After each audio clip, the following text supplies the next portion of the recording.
I think there's no doubt that the most impactful letter of my life was, in fact, a telegram of only about 9 words, and it utterly changed the course of my entire existence.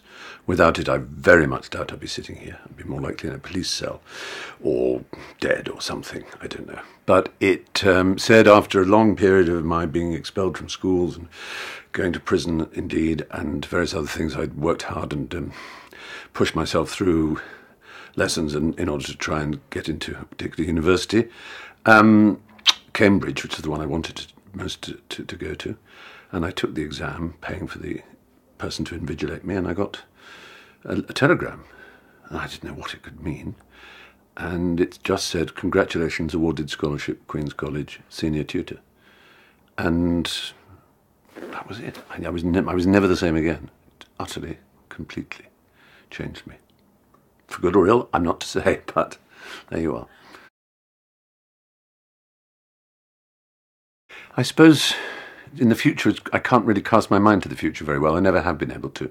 To the past, there are, I suppose, the one that most crosses my mind is to Oscar Wilde in Paris, to let him know that every year and decade that passed, his reputation would grow and grow and grow until he would become the symbol of art, and he would be on shopping bags for bookshops, and he would be on students' walls as in a poster, and he would be the Prince of Bohemia.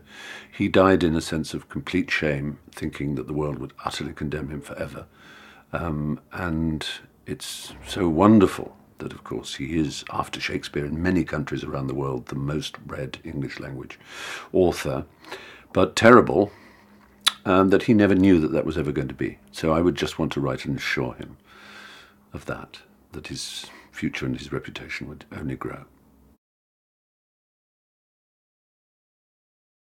I think the letter is important, particularly, if I may say so, in England, because the only alternative to a letter is a conversation, either by telephone, and I think we'll look back on the telephone era as a very short and possibly unhelpful era in human communication. It's very recent, it's only 100 or so years old that telephones were around, and hardly anybody uses them to talk anymore.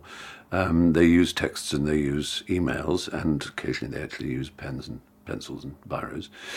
And I think the reason that they are so much more satisfactory is that whenever you talk to someone directly, issues of education, class, gender, race, background all come into play. And therefore, Britain, whose national emotion is embarrassment, we find it embarrassing to talk, especially to strangers or people we don't really know that well, to reveal our true selves. But in letters, you get a letter from someone who you just maybe writing an email and about some problem you've got with a washing machine you bought from them. And if it's an email, they're so much more amusing, so much more self-aware, so much more rueful, and all because you can go back and you can check it and change it, you can alter it, you can do a fair copy if you do it by hand when you've done all the crossings out.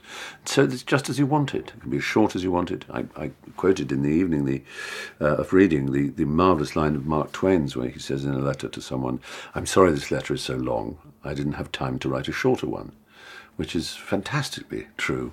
We all recognise that.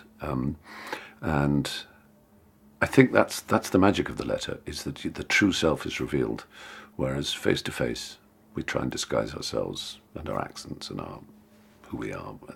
We pull faces that don't work, and we look smug when we don't mean to look smug, and it's one of those paradoxes.